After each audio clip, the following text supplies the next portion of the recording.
dia faly miresadresaka amintsika rehetra eto amin'izany Forêt Santé aty Canada indray ny tenako. Ny resantsika anio zany dia ny lohateny izay mikasika ny hoe inona ireo karazan-javatra izay tsy vidim-bola, izay tsy mila ratovina any am-pianarana kanefa dia zavatra tena ilaina amin'ny fiainana andavanandro ary dia zavatra izay mitera-dokatsoa ho an'izay mampiasa azy ary dia fitaovana goavana dia goavana entina mamakivaky ny fiainana raha ohatra ka teo tojo an'izany atao hoe fahombiazana izany amin'ny fiainana. Inona daholo ireo karazan-javatra tsy vidim-bola kanefa dia sarotra dia sarotra ho an'ny akamaroan'ny sarambabem-bahoaka ny mampiasa azy na ny mandray azy, nefa dia zavatra tsy andoavam-bola kanefa dia mahasoa. Inona daholo ireo zavatra ireo? Voalohany indrindra aloha dia ny fitsiky. Ny tsiky andoavam-bola ve sa tsy andoavam-bola ny tsiky avy any amin'ny molotra ao? Marina ve zany sa tsy marina? Mbola nisy olona ve nandoa vola tamin'ny fitsikina? Kanefa dia ny zavatra hita amin'ny fiainana andavanandro dia maro ny olombelona no sarotra ny mahita an'izany atao hoe tsiky izany any amin'ny tavan'ny akamaroan'ny olona. Maro dia maro ny excuse ambadik'izay hoe fiainana sarotra, betsaka ny zavatra manahirana, marina daholo zany zavatra rehetrarehetra zany. Ahoana koa moa no andeha anerenao olona anankiray itsika raha ohatra izy ohatra ka nisy zavatra mampalahelo nitranga tamin'ny fiainany, nisy fahafatesana na nisy vaovao tena ratsy, amin'ny fomba ahoana moa no anerenao olona anankiray itsika? Alaiko zany izay toe-javatra rehetra izay fa raha ohatra kosa hoe amin'ny fiainana andavanandro izany dia maro zany ny hoe tsy ahitana tsiky kanefa dia zavatra tsy vidim-bola nefa mahasoa. Ary tsy hoe ny tsiky tsy hoe zavatra andeha entinao omena ny olona manodidina anao, ahatsara ny olona manodidina anao fa ny tenanao aloha, ahatsara ny tenanao satria ao anatin'ny fahasalamana ihany koa ny fitsikina. Satria rehefa manana ny pozitif ao aminao ianao dia mitsiky. Ao ihany koa ny fiomehezana na ny ataontsika hoe sens de l'humour. Vidina ve ny sens de l'humour? Tsy misy sens de l'humour vidina ny tsena zany.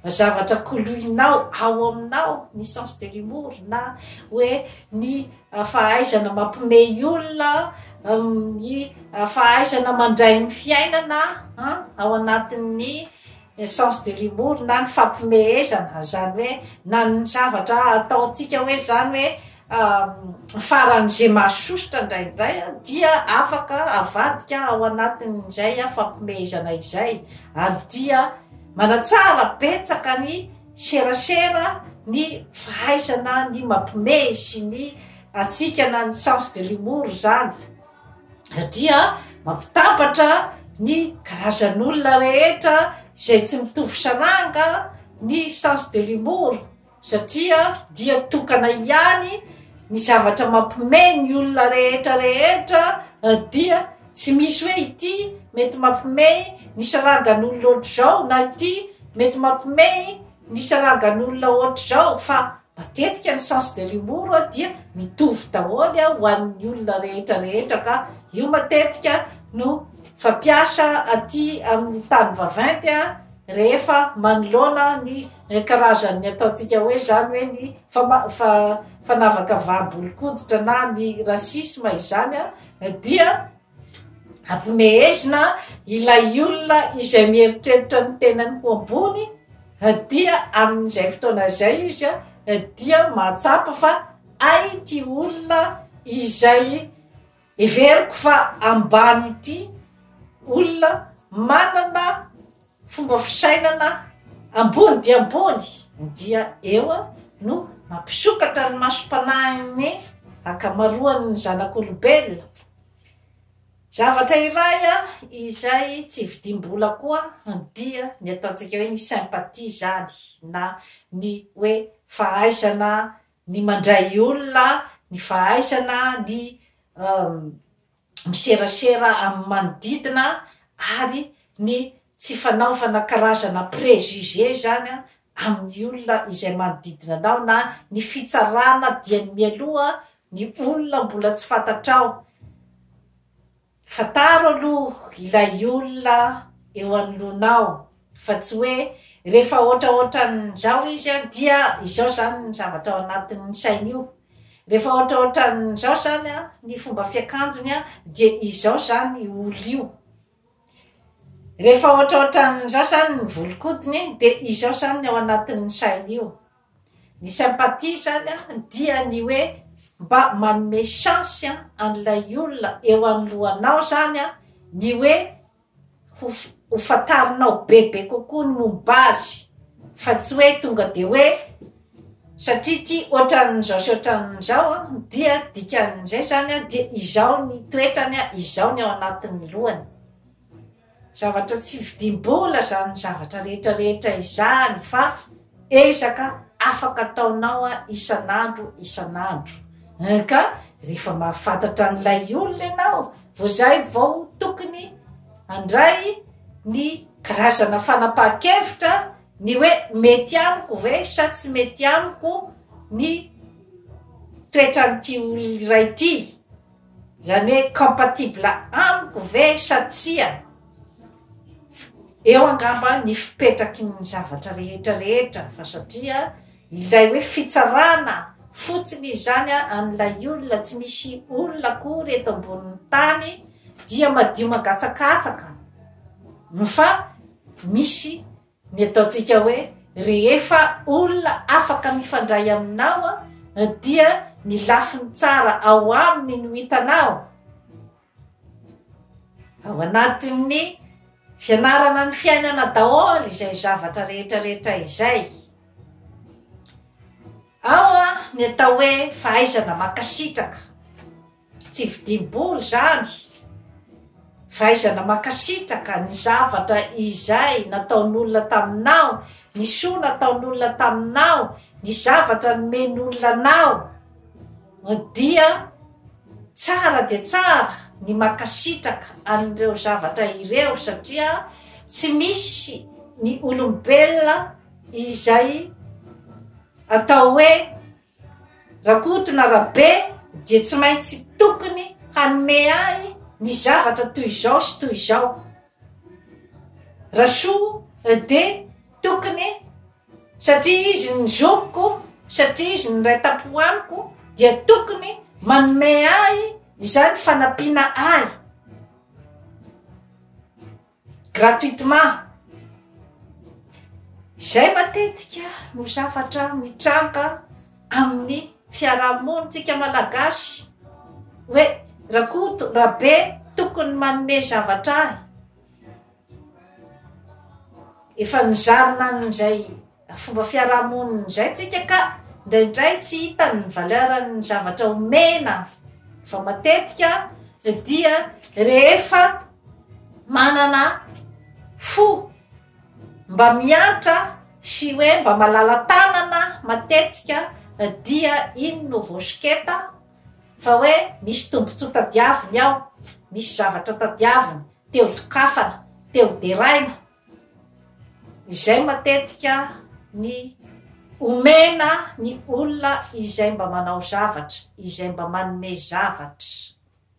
Ka izay tsy fananana fankasitrahana izay dia lesoka goavana de goavana amin'ny fiainana. Ny toetsaina mahay makasitraka dia tsy vidim-bolo zany fa zavatra kojaina ao aminao. Satria rehefa tsy mahay makasitraka ianao dia tsy mahay manome ihany koa. Ary rehefa tsy mahay makasitraka na omena inona na omena inona ianao dia tsy mahay makasitraka, tsy mahafantatra ny valeurany zavatra omenanao, dia hijanona fadiran'ovana eo foana ianao.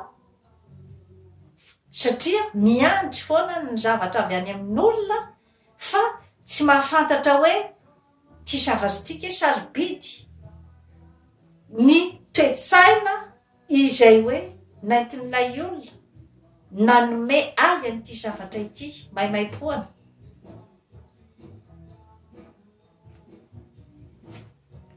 Inona koa ny zavatra izay tsy afaka tsy vidim-bola kanefa afaka omena ny dian'ny fitiavana, afaka mandray, afaka manome fitiavana ny olombelona.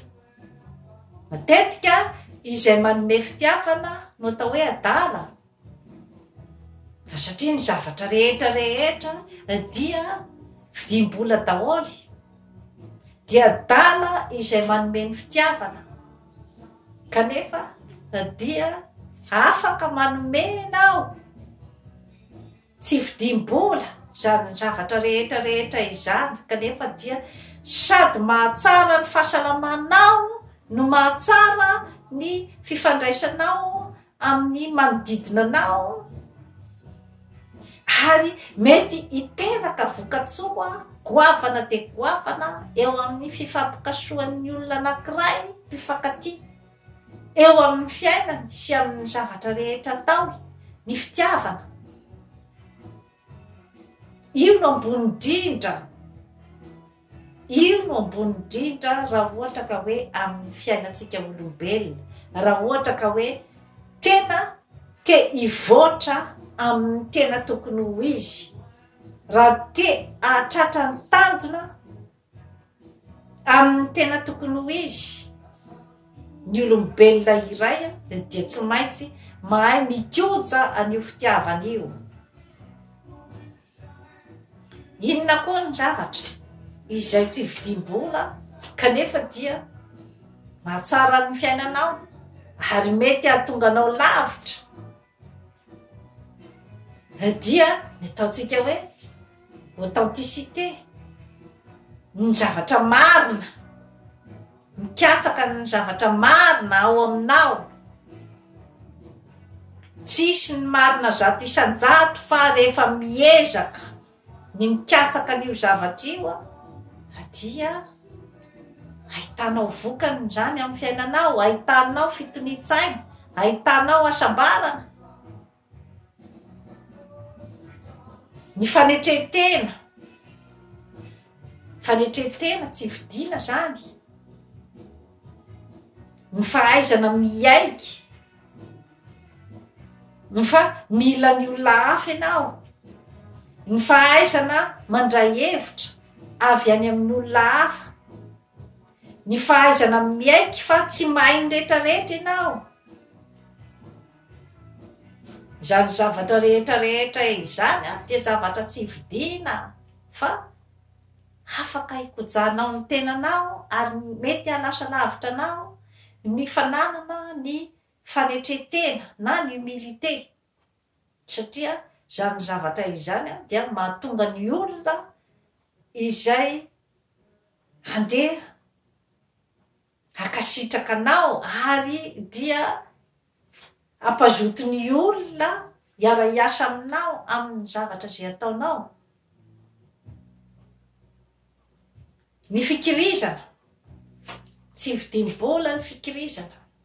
ny zavatra ao aminao kojainao ao aminao io ary mila angovo izay maromaro kojainao ao aminao ny fikirizana. Tsy nisy ny miliara sy ny million afaka nividy an'io fikirizana io fa zavatra ao aminao io kojainao ao aminao io no afaka hoentinao mamakivaky ny fiainana iray manontolo ahafahanao mahazo ny zavatra izay tadiavinao amin'ny fiainana ary ao no ahitanao ny fitoni-tsaina satria ny toe-tsaina tsy te hisasatra fa tonga dia mandray fotsiny dia eo matetika no marendrika ny be sy ny maro. Tsy mila misasatra. Inona no ataoko andeha hisasatra? Izaho zavatra zao fotsiny ataoko dia fa azoko ny zavatra rehetrarehetra izay tadiaviko. Tsisy izany eto ambonin'ny tany.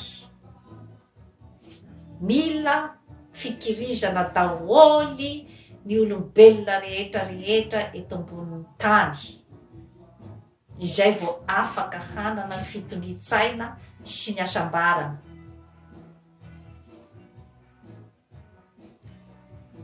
Inona koa ireo zavatra tsy vidiana kanefa midina azonao koloina ao aminao fanohitra goavana be dia ny fahaizana miserasera sy ny fahaizana mipetraka eo amin'ny plasin'ny olona manodidina anao. Satria raha ohatra ka tsy te halala ianao izay zavatra mety ho eritreritry ny olona rehetra manodidina anao amin'ny fifampikasoana aminy, tsy afaka akory ianao ahafantatra zato isan-jato ny zavatra rehetra ao anatin'ny sain'ny olona manodidina anao. Kanefa kosa raha ohatra ka mba manao effort amin'izay resaka izay, ny hoe inona ny zavatra mety mba andrasan'ity olona ity amiko amin'izao fifaneraserana izao, raha zavatra mbola mba azonao atao, inona no manakana anao tsy hanao an'izay zavatra izay? Satria rehefa miteny ianao hoe za dia tsy tia lala, za dia tsy tia lala izay zavatra hoe andrasandrasoa na andrasandrakoto amiko, ny tenako ihany ny fantatro, izay amina hiditra ny vavako izay ihany ny fantatro, ny vola entiko hikarakarako ny tenako sy ny vady aman-janako ihany ny fantatro, fa za tsy tia lala n'izay hoe inona ny zavatra andrasana amiko. Eo matetika no mahavoa,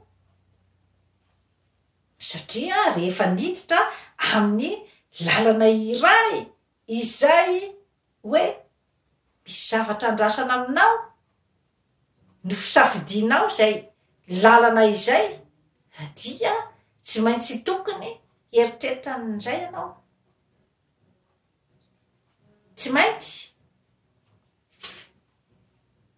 satria hoariko amin'ny mpivarotra io, raha ohatra ka hoe mivarotra zavatra ny olona iray dia hoe ny volan'ity mpividy ihany ny tagosako, fa za tsy mila ny hoe mikaroka n'izany hoe serasera mahomby amin'ity olona ity sy ny hoe hikaroka ny fifandraisana amin'ny maha-olombelona amin'ity olona ity, fa ny volany ihany no tiako tagosana dia ny produit no varotiko dia asagaka raha ohatra ka afaka volana vitsivitsy dia mikatona ny entreprise-nao,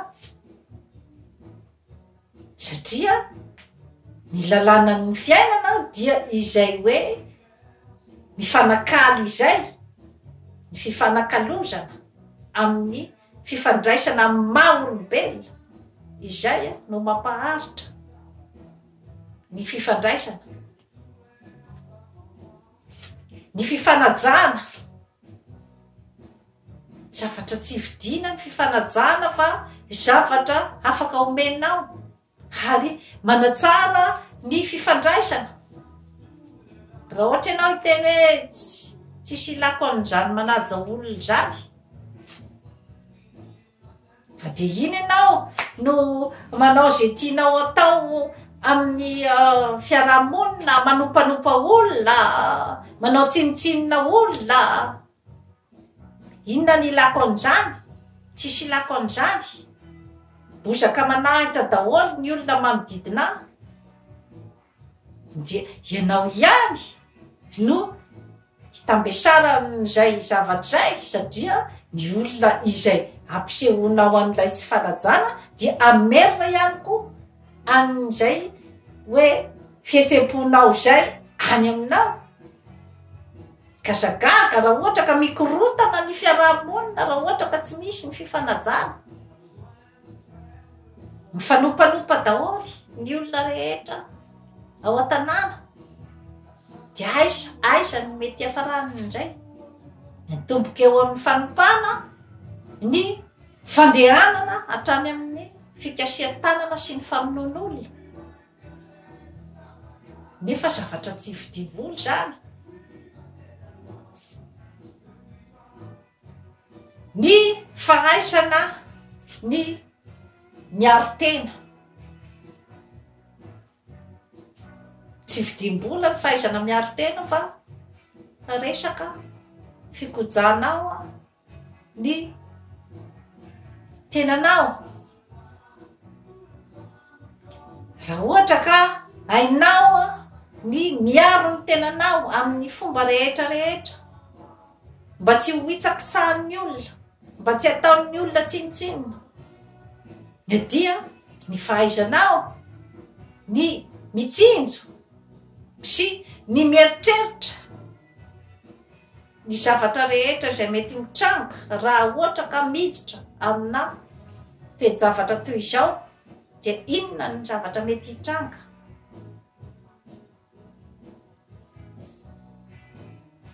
Ao anatin'ny ataontsika hoe fahaizana miaro tena daholo izany ny zavatra rehetra rehetra izany. Rehefa misy ny karazan'olona izay ahitanao indisy maromaro avy any aminy hoe olona mety anitsakitsaka ny maha olombelona anao, dia tokony apetraka ao ny karazana distansy na barrière. Rehefa maromaro ny indisy na hoe situation tsy fantatrao, dia tokony anana an'izay hoe karazana fiarovan-tena izay. Izay ny atao hoe amour de soi, na ny fitiavanao ny tenanao. Tiavo aloha ny tenanao izay vao afaka ho tia olona hafa ianao. Tsetsatsetsatsyaritra ny zavatra rehetra rehetra izany ny amin'ny hoe maro ireo karazana arena sarobidy amintsika olombelona, tsy vidim-bola fa isika no mikolokolo azy ao amin'ny tenatsika ao. Kanefa dia matetika dia zavatra efa bojo, tsy andoavam-bola, fa maro dia maro no hoe sarotra aminy ny andray an'ireo. Inona ny antony? Aiza ilay barrière, ny fanambony-tena be loatra, na ny ataontsika hoe ny ego, ny ambo-po be loatra. Inona koa ny ilazako ny marina? Rehefa milaza ny marina ny olona anankiray dia lazaina fa olona tsy de tena misaina loatra, olona izay bado, olona tsy fetsifetsy. Izay matetika no ilazana an'izay mba miezaka andeha amin'ny hoe zavatra marina na authentika. Atao an'izao fotsiny io de efa vita, efa azo mihoatran'izao. Inona ny ilana an'izany? Inona ny ilana an'izany tsemboka zany? Inona ny ilana an'izany miasa mafy zany? Tsisy ilana an'izany. Zao fotsiny no atao de vita io. Nefa dia izika ihany no mandray ny resultat-n'izay karasana toe-tsaina rehetra izay, ary tsy vidim-boly ireo fa koloinao aminao. Tsy ampianarina ny ampianarana fa ny fiainana andavanandro no mampianatra anao an'ireo karazan-javatra rehetra ireo. Nefa de zavatra ilaina raha ohatra ka tena te androso, te hivoatra amin'ny metimety kokoa. Zany no antony mahatonga ny tsy fahafantarantsika ny atao hoe valeuran-javatra, valeuran'olona.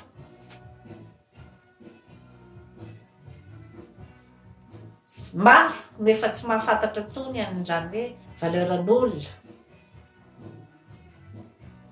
Mamiratra ty ivelany izay matetika no misarika ny rehetrarehetra. Kanefa dia tsy androso hoaiza raha ohatra ka mbola ny teo ihany no miverina ao anatin'izany zavatra efa fananana ao amintsika. Indrindrandrindra isika malagasy efa zavatra fananana nomenjanahary atsika izany voankazo hita eny Kalamanjana eny. Ao anatin'izany ny citron, ny manga, ny goavy, ny tapy, ny akondro, amin'ny toerana maro ao Madagasikara. Fa ilay toerana tsy de misy azy angamba zany eo dia mividy, na ny olona tsy afaka ioty any an-tsaha dia mividy. Arena goavany ireo mitondra otrikaina maro dia maro reo zavatra rehetra reo. Manginy fotsiny ny anana sy ny zavatra tangosana any anaty ala fotsiny. Mividy izay tsy afaka mitango any anaty ala, zavatra mitondra otrikaina maro dia maro ho atsika. Mahakaka nefa ny hoe mbola betsaka ny matinoana. Arena goavana be ny olombelona. Ananatsika zany isika malagasy manana arena goavana be de ny olombelona, izay afaka miasa mamokatra. Fa inona ny olana? Ny olana dia izay mitany saiko teo izay. Aiza ny fandriam-pahalemana?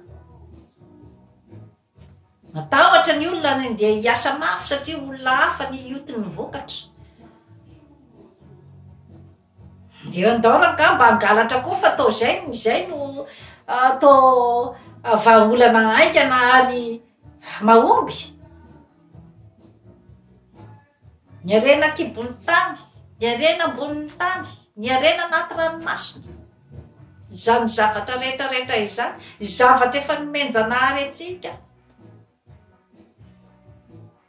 Fa tsy haitsika ny hoe mampiasa azy araky ny tokony misy ao anatin'ny atao hoe fahaizana mitantana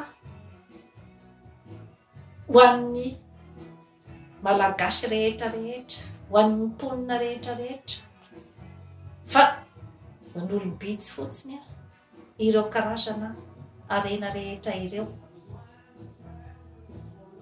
Aiza ny lalakaleha? Ato anatin'ireo zavatra ny tany saiko tsy andoavam-bola ireo, nefa ao ny vahaolana. sarotra dia sarotra ny mampiasa an'ireo, sarotra dia sarotra ny mampiasa an'ireo. Inona ny sakana dia ilay ambopo ambony be loatra, ilay fanambonitena ambony loatra,